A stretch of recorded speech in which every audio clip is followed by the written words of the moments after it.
de fou. C'est-à-dire que j'entendais depuis longtemps parler de groupes électrogènes et je savais que ça pouvait être intéressant dans le cadre de l'autonomie, mais je savais pas ce que c'était, je ne savais pas comment ça fonctionnait, j'avais fait une recherche, je n'y comprenais rien. J'ai compris que le principe du groupe électrogène, c'est qu'en mettant de l'essence d'un côté, on récupérait de l'électricité de l'autre. Enfin bon, quand on voit le prix de l'essence actuellement, je suis pas sûre que ce soit un bon plan d'avoir une machine dans laquelle on met de l'essence pour récupérer de l'électricité. J'ai dans l'idée qu'il vaudrait mieux l'inverse, un truc électrique pour récupérer de l'essence. Mais bon, c'est un détail. Bonjour les néo-campagnards.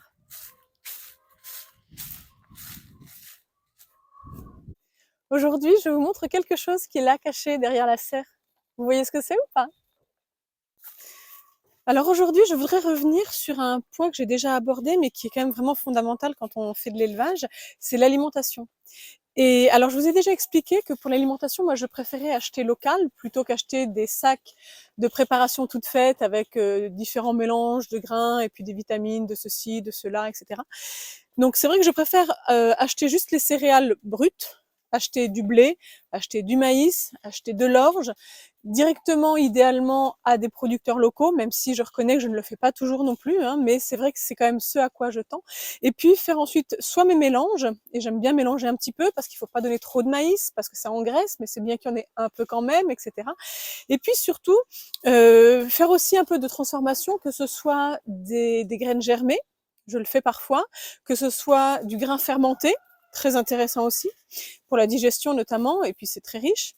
Et puis là, comme vous le savez, j'ai lancé une incubation, donc je vais, j'espère, avoir quelques poussins, même si j'ai eu quelques inquiétudes par rapport à l'hygrométrie, mais j'espère quand même avoir des naissances. Et puis si je n'en ai pas, j'en aurai le coup d'après. Je ne vais pas abandonner pour autant. Et donc c'est important aussi pour moi de préparer la nourriture aussi des poussins. Alors là encore, je peux acheter dans le commerce, et si vous en trouvez dans le commerce, c'est très bien, il n'y a pas de souci. Ce sont des produits qui sont bien équilibrés, qui sont pensés pour les poussins. Mais en termes de démarche, je préfère vraiment faire moi-même ma farine pour les poussins. Et donc partant de là, il me fallait un broyeur. Un broyeur pour concasser les grains et les broyer pour qu'ils soient beaucoup plus fins, puisque le poussin ne peut pas manger les grains entiers. Alors je vous avais déjà montré dans une assez vieille vidéo mon tout petit concasseur que j'utilisais pour les grains. Et ce concasseur, il a l'immense mérite d'être manuel, et moi j'aime bien ce qui est manuel parce que le moins j'ai besoin d'électricité, le mieux je me porte, dans cette démarche d'autonomie évidemment. Son gros inconvénient, c'est qu'il est tout petit, c'est qu'il est vraiment tout petit, je peux en faire très très peu à chaque fois.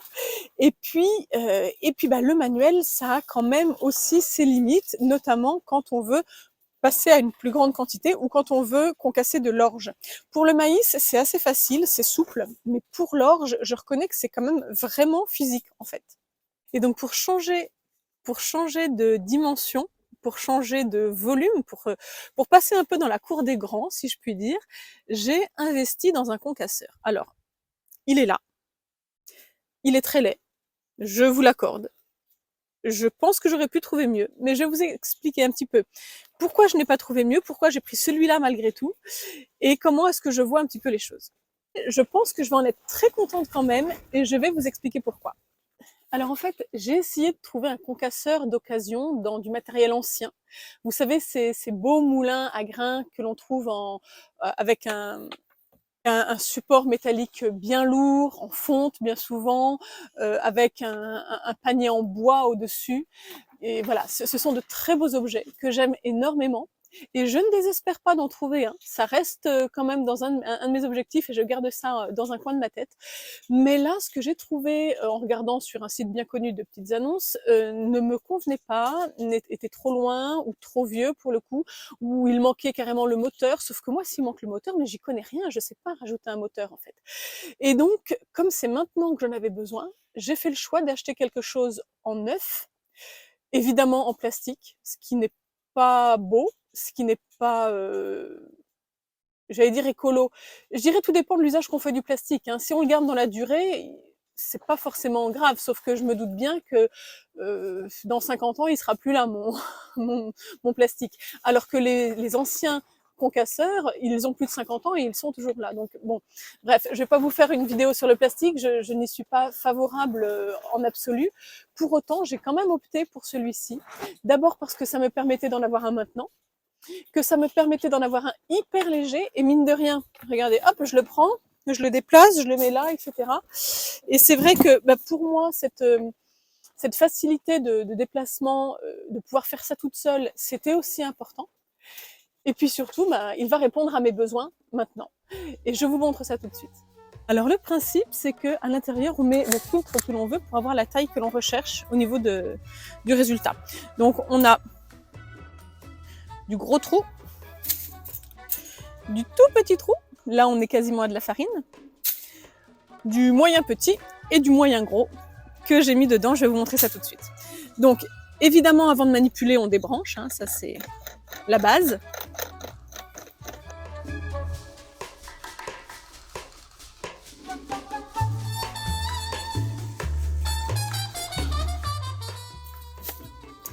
Et voilà, alors là il y a encore, regardez, hop, des morceaux qui restent parce que je m'en suis servi, j'ai fait un essai tout à l'heure, voilà. Donc tout ça, c'est que ça a été, j'ai fait un mélange d'orge et de maïs. Vous le voyez là ou pas? Je suis pas sûre.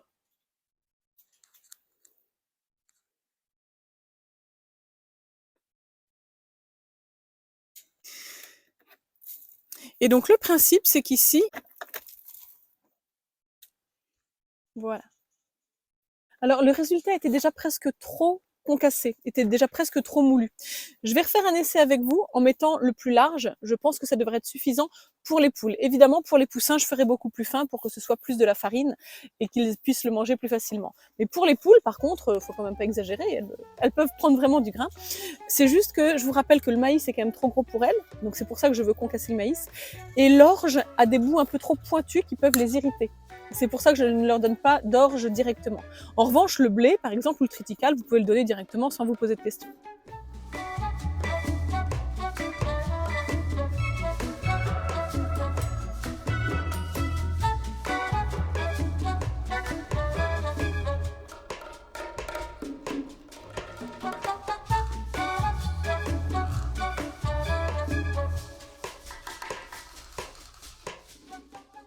Alors pour l'occasion, j'ai également investi dans un groupe électrogène.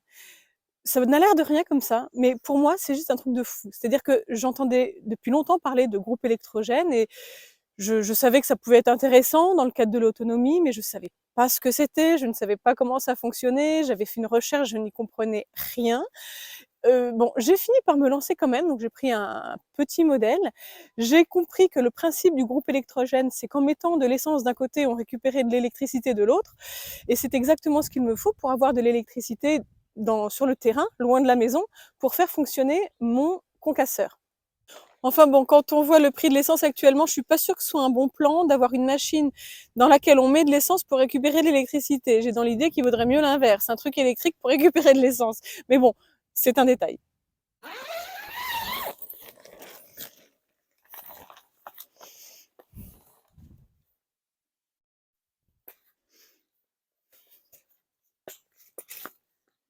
Du coup, je vous fais en direct le unboxing, comme on dit, de mon groupe électrogène.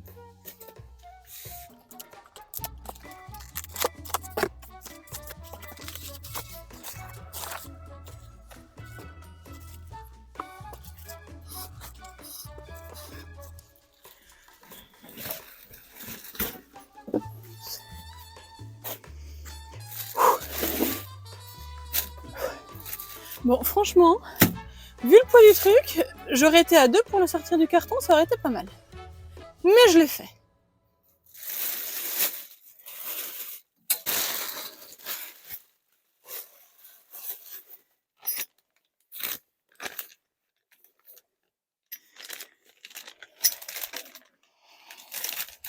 Je vais quand même prendre le temps de lire le mode d'emploi sans vous, pour être sûr de ne pas faire de bêtises, et je vous reprends juste après.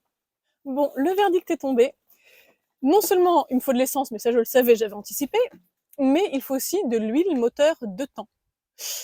Ça vous semble sans doute évident, mais pour moi c'est du chinois. Je n'avais pas du tout anticipé ce petit détail, donc je ne vais pas pouvoir le faire aujourd'hui, mais je vais faire un petit montage pour que vous ayez la suite dans la vidéo, évidemment. Je vais mettre tout ça bout à bout.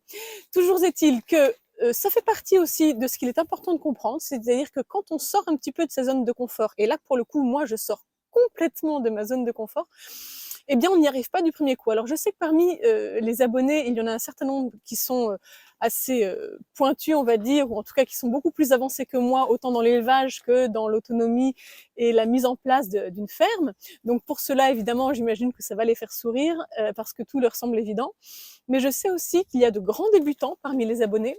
Et pour cela, je me dis que c'est important aussi de voir que qu'il faut juste se lancer. Et puis quand on n'y arrive pas, on met une journée de plus, on recommence, on achète ce qui manque et on finit par y arriver. Mais c'est tellement dommage et en même temps tellement facile aussi de se dire je ne connais pas, je ne sais pas, donc je ne fais pas.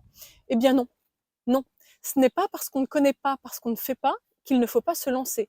En revanche, il ne faut pas faire non plus n'importe quoi.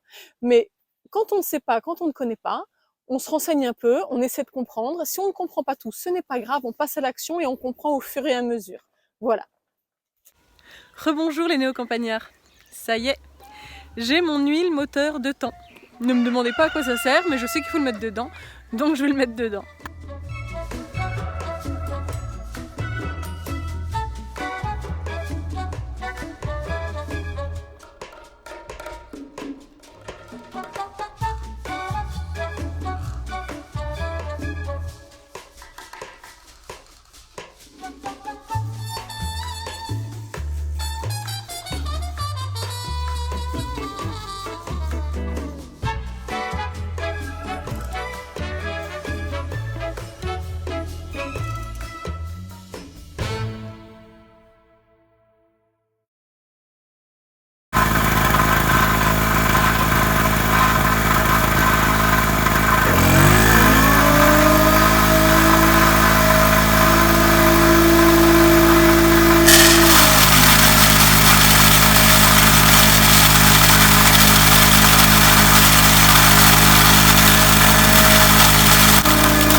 Eh bien, ça fait du bien quand ça s'arrête.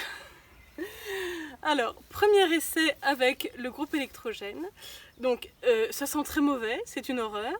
Évidemment, je me suis mise dehors pour faire ça, je ne me suis pas enfermée dans ma serre. Évidemment.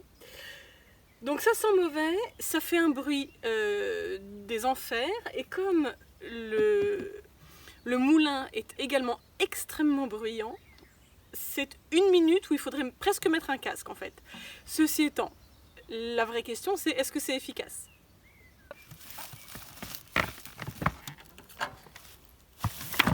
Alors, voyons le résultat.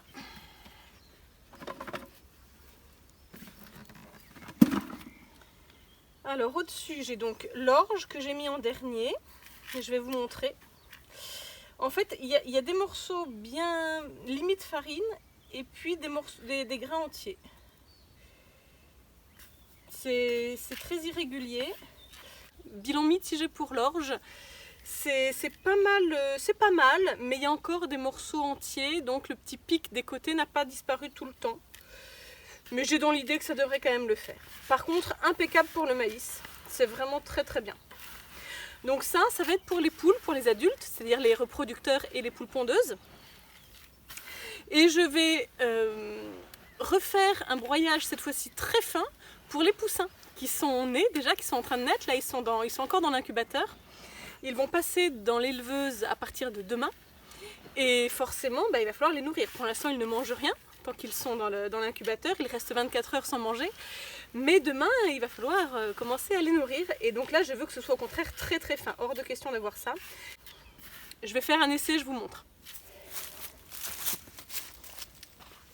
Ça, c'est toujours ce que je viens de faire pour les poules. Je viens de transvaser dans un petit seau. Je vous montre le maïs, ce que ça donne. Voilà. Donc là, c'est le maïs déjà mélangé à un peu d'orge. C'est très très bien ça pour les poules. C'est impeccable. Alors pourquoi est-ce que je change de seau? Je change de seau parce que ce seau-là, il va avec le moulin. C'est un seau qui a un couvercle spécial. Non, je l'ai mis à l'envers. Voilà, comme ça. Je ne sais pas si vous le voyez là. Voilà, c'est un seau avec un couvercle spécial qui s'enclenche juste en dessous et qui évite qu'il y ait de la poussière, qui évite d'en mettre partout. quand on est en train de faire fonctionner le moulin. Donc ça c'est pour les poules, je mets de côté et je prépare pour les poussins.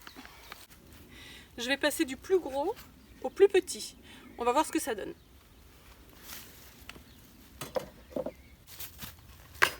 Alors voyons déjà à quoi ça ressemble après le passage donc, du filtre le plus gros, autrement dit comme je fais pour les poules tout à l'heure.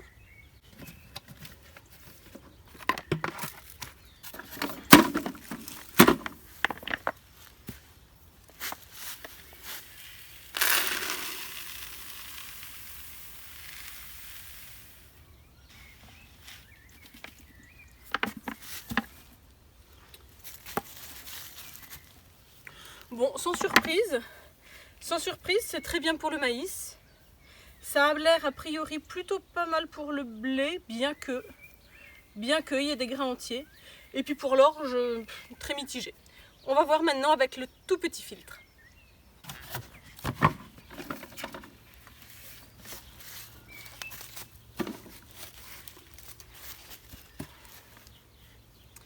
C'est parfait. C'est absolument parfait pour les poussins. Excellent. Excellent. Je vous montre. Voilà. C'est tout à fait ce qu'il me faut pour les poussins. C'est absolument parfait.